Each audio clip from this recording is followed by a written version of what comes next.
ओम ब्रह्म सत्यम सर्वधा।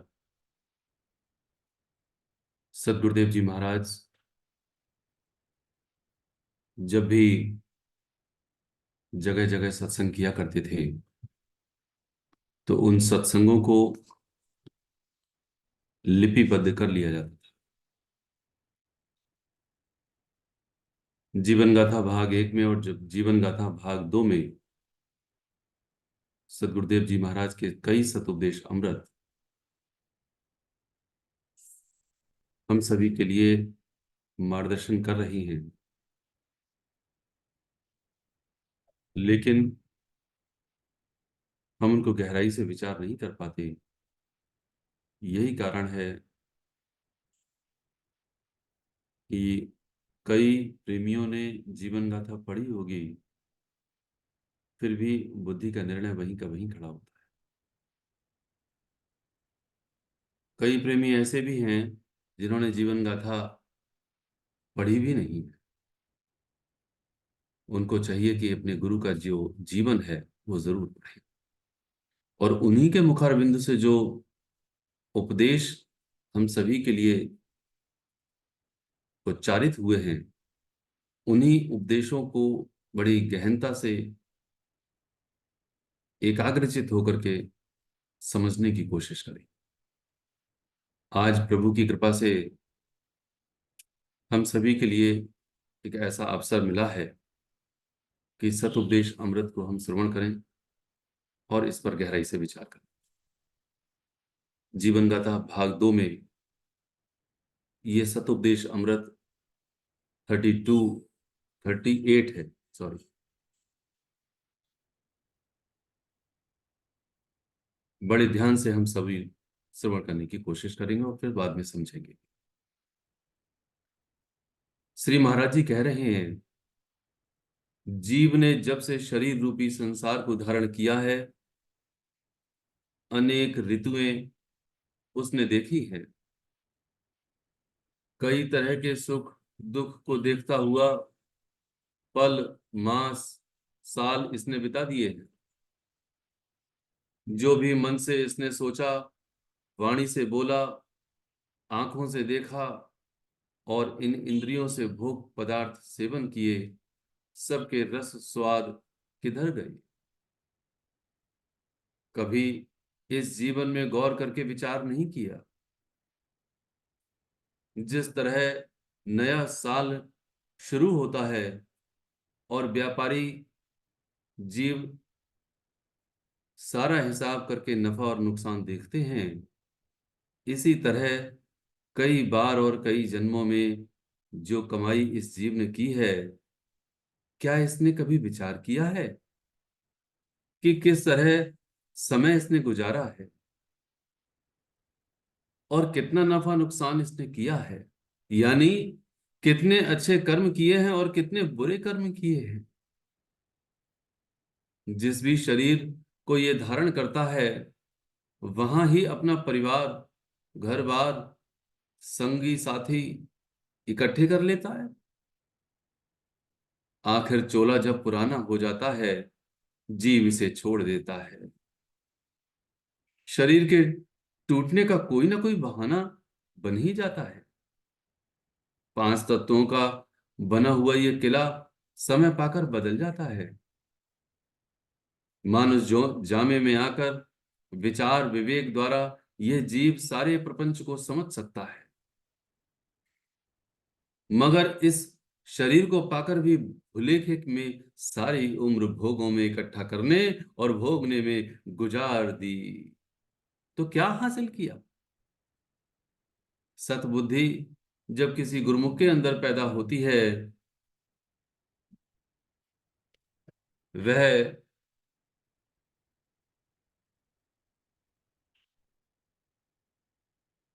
सतबुद्धि जब किसी गुरुमुख के अंदर पैदा होती है, वह असत का विचार और सत का विचार करके सत श्रद्धा, सत विश्वास से किसी गुरु व पीर की शरण में जाकर शिक्षा लेने की कोशिश करता है।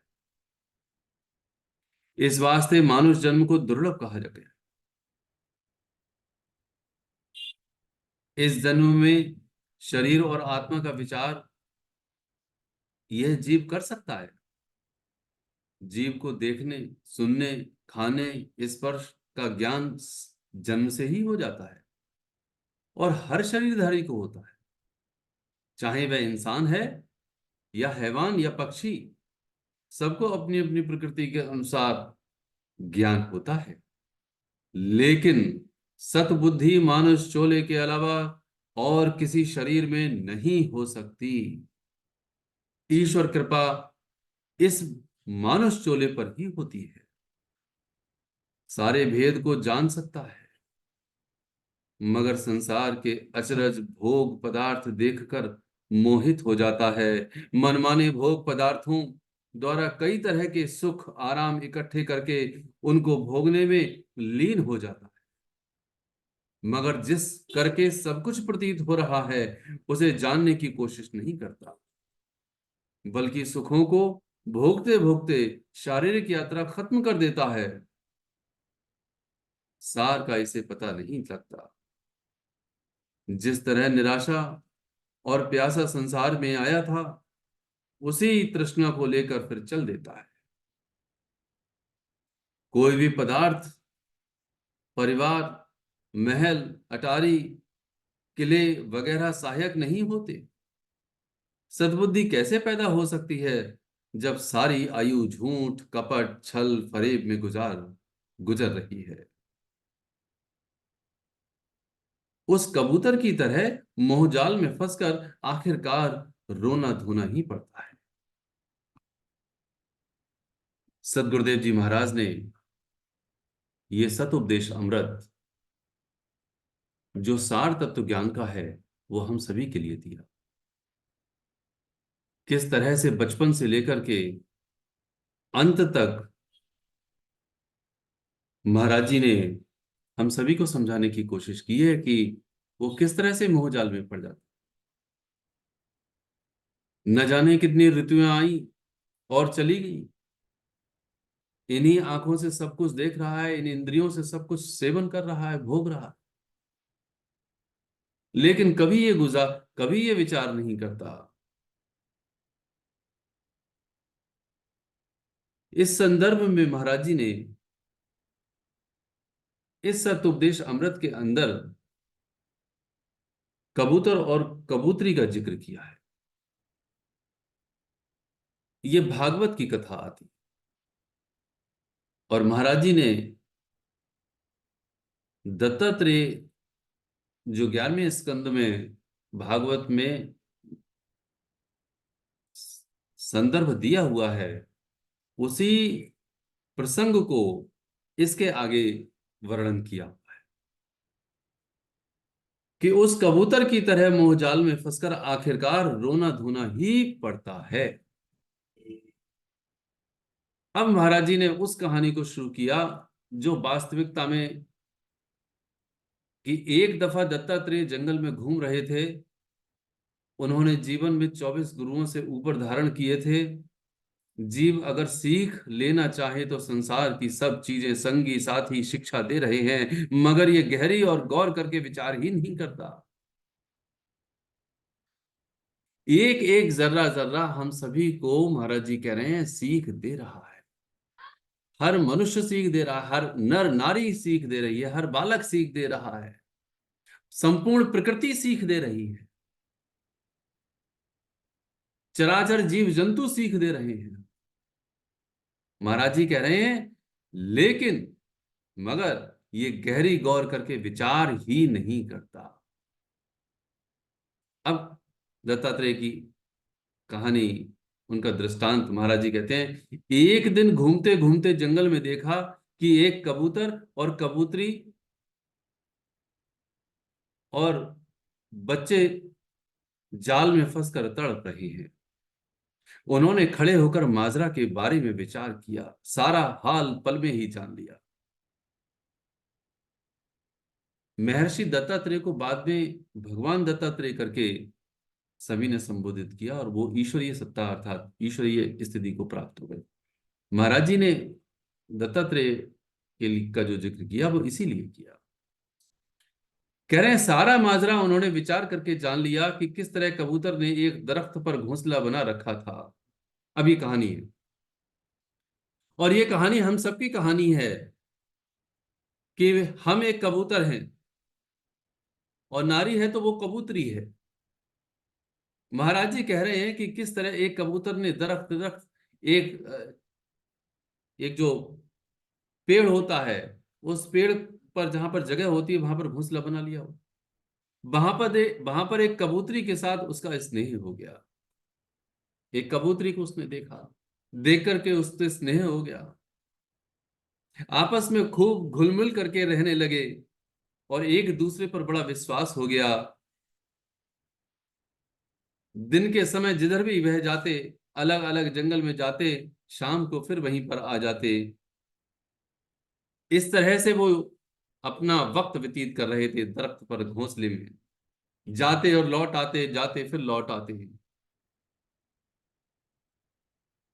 फिर कुछ दिनों के पश्चात दो चार बच्चे भी हो गए। अब कबूतर और कबूतरी का मोह उन पर आ गया। बच्चों का मोह उनको इधर उधर जाने भी नहीं देता था। अगर कबूतर बाहर जाता तो कबूतरी पीछे रहती, और कबूतरी जाती तो कबूतर पीछे रहता। मतलब क्या कि ये कहानी मेरी ही है कि हम अपने ही बच्चों की कितनी देखभाल करते हैं। बच्चे कहीं अकेले न रह जाएं। बच्चे छोटे हैं, उनकी रक्षा करनी है, सुरक्षा करनी है, ये कर्तव्य है। और इन्हीं कर्तव्यों के माध्यम से आगे वो दृष्टांत दे रहे हैं कि इस कदर मोह बढ़ गया कि कबूतर जाता तो कबूतरी पीछे रह जाती, और कबूतरी जाती तो कबूतर पीछे रह जाता। एक दूसरे से बिछड़ने का नाम न लेते थे। और एक दिन कबूतर और कबूतरी दोनों इत्तेफाक से इकट्ठे बच्चों के लिए खुराक लेने के वास्ते चले गए। शब्द का प्रयोग किया महाराज जी ने, इत्तेफाक से, क्योंकि हर पल हर क्षण रह भी नहीं सकते ना साथ। तो कभी ना कभी ऐसा मौका आता है कि कभी अकेले छोड़ दिया और चले गए उनकी खुराक लेने के लिए। दाना चुन करके लाते थे, खुद भी खाते थे और बच्चों को खिलाते थे। ये एक सिलसिला था। तो कहते हैं महाराज जी कि एक दिन की बात है, कबूतर और कबूतरी दोनों इत्तेफाक से इकट्ठे बच्चों के लिए खुराक लेने के वास्ते चले गए, और पीछे से एक शिकारी आ गया। उसने जब कबूतर के बच्चों की आवाज सुनी तो नीचे उसने जाल बिछा दिया। नीचे उसने जाल बिछा दिया और बच्चे बारी बारी से फुदक फुदक कर नीचे आ गिरे, क्योंकि जाल बिछा हुआ था इसलिए जाल में फंस गए और चींची चींची करके रोने और चीखने लगे। ऊपर से कबूतरी भी बाद में आ गई। उसने देखा कि उसके बच्चे सब जाल में फंसे हुए हैं, बड़े जोर से चिल्ला रहे हैं। इस पर उसका हाल बड़ा ही बुरा हो गया। एक माँ उसके सम्मुख, उसी के बच्चे जाल में बिलबिला रहे हैं, चींची करके पुकार रहे हैं, तो वो माँ कैसे देख सकती है। उसने तत्काल उन बच्चों को मुक्त करने के वास्ते, उनकी जान को बचाने के वास्ते उनको छुड़ाने के लिए उस पर कूद पड़ी। परंतु हुआ क्या, उसका भी वही हाल हुआ कि वह भी उस जाल में फंस गई। दुखी होकर उसके पास चली तो गई लेकिन छुड़ा न सकी, मगर वह खुद भी जाल में फंस गई। उसी कबूतरी के पीछे पीछे कबूतर भी आ गया और आकर के ऊपर से देखा कि उसके बच्चे मए कबूतरी के जाल में फंसे हुए हैं और बड़े कष्ट पा रहे हैं। वह भी मोहवश होकर के बड़ा दुखी हो गया और वह भी चिल्लाने लगा। कभी वह एक टहनी पर जाता तो कभी दूसरी टहनी पर जाता। वह समझ नहीं पा रहा था कि सर्वनाश हो गया है, जीना मुहाल होने लगा, और मोहवश होकर के वह भी न रह सका और फड़फड़ाता हुआ नीचे जाल में जाकर के फंस गया। ये हाल है उस कबूतर का कि वह फड़फड़ाता हुआ उनको छुड़ाने के वास्ते वह भी नीचे आकर के गिर गया। परंतु वह शिकारी खुश होकर के सबको लपेट करके खुशी खुशी लेकर के चल दिया। ये सब हालात देख करके दत्तात्रेय ने मन ही मन विचार किया, ओह, किस तरह जीव मोह रूपी जाल में फंसकर कुटुंब के वास्ते अपनी अक्ल खोट बैठता है। कह रहे हैं कि किस तरह जीव मोह रूपी जाल में फंसकर कुटुंब के वास्ते अपनी अक्ल खो बैठता है, इस तरह लोभ में फंसा हुआ जीव उस कबूतर कबूतरी की तरह वियोग और दुखों को प्राप्त होते हैं। ये हमारा हाल है। कर्तव्य करना बुरी बात नहीं,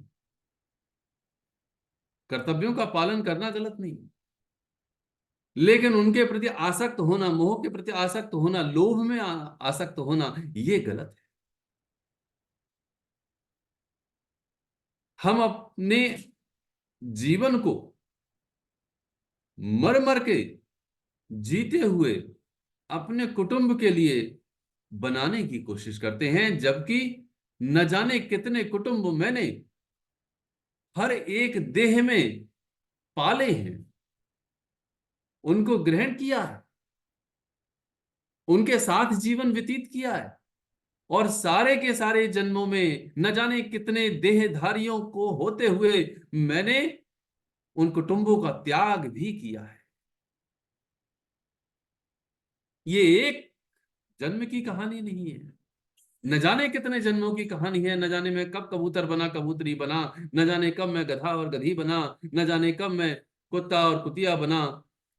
ये न जाने कितने जन्मों का सिलसिला है। वास्तविकता यही है। इसीलिए महाराज जी ने एक शब्द का प्रयोग किया।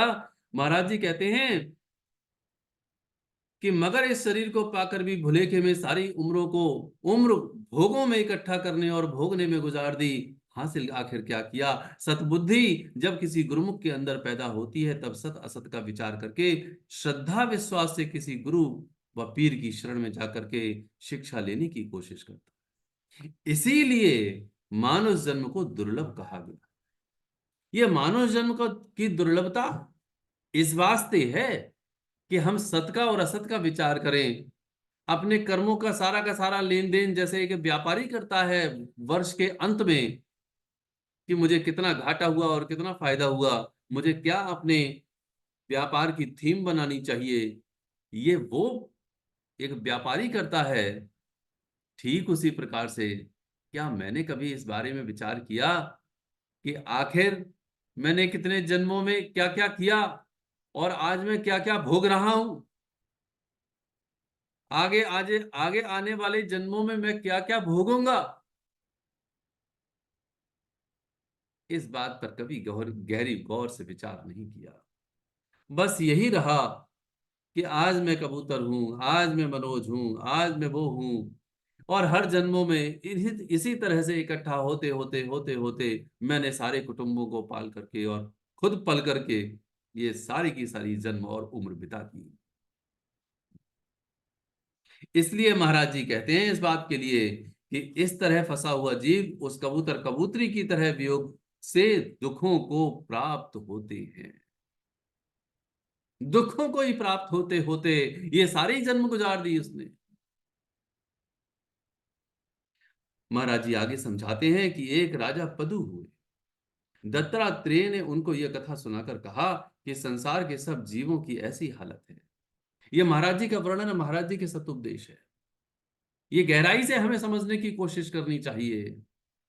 महाराज जी कहते हैं कि संसार के सब जीवों की ऐसी हालत है, और फरमाया इससे शिक्षा मिलती है कि किसी से ज्यादा हित न लगाओ, किसी से ज्यादा हित न लगाओ, किसी से स्नेह मोह नहीं रखना चाहिए, वरना बुद्धि आजादी खोकर पराधीनता इख्तियार कर लेगी, जिससे दुख कलेश ही सहना पड़ेगा।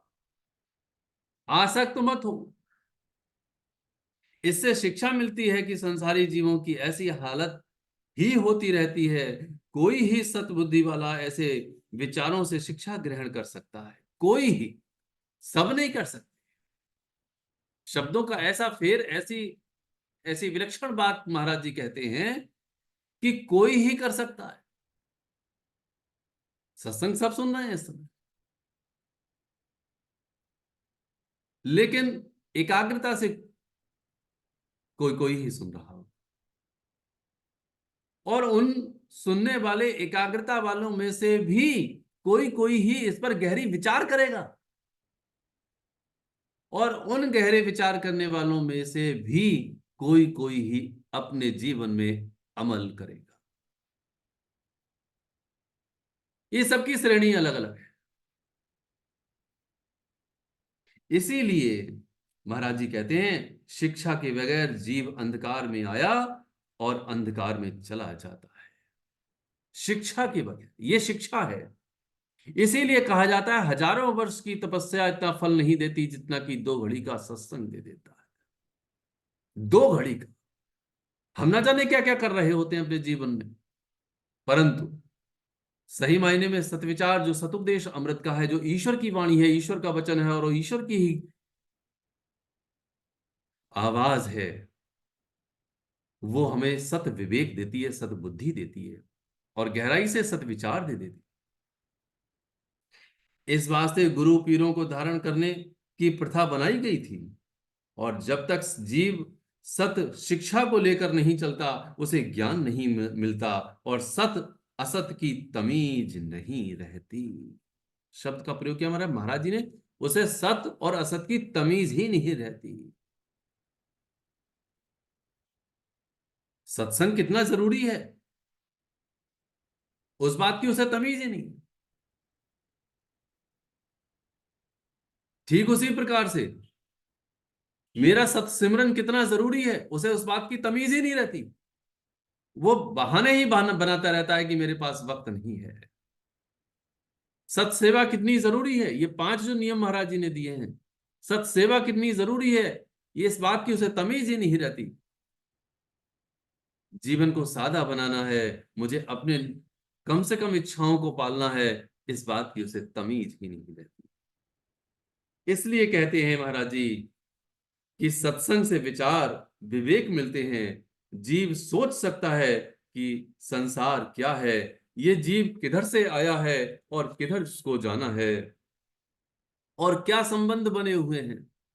वह ये भी विचार करता है कि ये मौज मेला बना नहीं रहेगा, बल्कि एक रोज सबसे वियोग हो जाएगा। सबसे वियोग हो जाएगा, इस बात का विचार उसे होना है। चाहे अमीर है या गरीब, राजा है या फकीर, आखिरकार सबने संसार को छोड़ना है। छोड़ने से पहले संसार की बाजी को जीत लेना शूरवीरता का काम है। आप चाहे अमीर हैं या गरीब हैं, आप चाहे भिखारी हैं या राजा हैं, संसार को सबको छोड़ के जाना है। लेकिन छोड़ने से पहले संसार की बाजी को जीत लेना ही शूरवीरता है। अगर संसार की बाजी को जीतना है, तो हम जो बार बार रोज रोज आरती गाते हैं, तब वो याद आती है, सत्य कर्म सत्य निश्चय, निर्मल पाऊं विचार, मंगत समता धार के, जीत चलो संसार। ये संसार जीत करके जाना है, इस देह को त्यागने से पूर्व। इसलिए वो कहते हैं महाराज जी कि इतने में ये जो बात कही कि ईश्वर जो सब कुछ छोड़ने की बात कह रहे हैं, कि उससे पहले, सब कुछ छोड़ने से पहले इसी देह में पहले बाजी को जीत लो, ये है तेरी शूरवीरता। तेरी शूरवीरता वो नहीं है कि तूने कितना धन पैदा किया, कितना मान पैदा किया, कितने लोग तुझे जानते हैं, कितनी कोठियां और कितने उसमें ऐशो आराम है, कितने गाड़ी है, बंगला है, नौकर और चाकर है। ये तेरी शूरवीरता नहीं है, ये तेरी बुद्धिमानी नहीं है। महाराज जी कह रहे हैं, सत कर्म सत निश्चय, निर्मल पाऊं विचार। न जाने कितने सत्कर्मों को करके सत निश्चय को धारण कर लिया। वो कौन सा सत निश्चय? मंगत समता धार की, समता को धारण करके, अर्थात ईश्वर को धारण करके जीत चलो संसार। फिर वो संसार को जीत करके चलता है। इसीलिए कहा जाता है कि कबीरा जब हम पैदा भये, हम रोए जग हंसे। जब बच्चा जब बच्चे का जन्म होता है तो उस समय उसके जन्म पर होने पर सबसे पहले उसकी जो किलकारी रोने की आती है, उस किलकारी को रोते हुए सब हंस जाते हैं, वाह बच्चे का जन्म हो गया। जब हम पैदा भये, हम रोए जग हंसे, ऐसी करनी कर चलो, हम हंसे जग रोए। ये ऐसी करनी है, वो करनी ऐसी है जिस करनी करके सब लोग देखते रह जाएं कि वाह, जीवन यही है, शूरवीरता का जीवन यही है। सत कर्म सत निश्चय निर्मल पाऊं विचार, मंगत समता धार के जीत चलो संसार। ये सतोपदेश अमृत हम सभी को महाराज जी ने अंत में एक ही बात करके विराम दिया, ईश्वर सबको सुमति देवे। इससे पहले महाराज जी ने केवल यही लाइन कही जो दास ने कही कि छोड़ने से पहले संसार की बाजी को जीत लेना ही शूरवीरता का काम है। ईश्वर सबको सुमति देवे। फिर दोहे पढ़े गए, आरती व समता मंगल उच्चारण करने के पश्चात सत्संग की समाप्ति हुई और फिर प्रसाद बांटा गया। हम सभी इसी प्रकार से इन्हीं सतुपदेश अमृतों को ऐसी गहनता से, ऐसे गहरे विवेक से विचार करते हुए अपने जीवन में अमल करें, जिससे कि हम सबका कल्याण हो सके। ओम ब्रह्म सत्यम सर्वदा।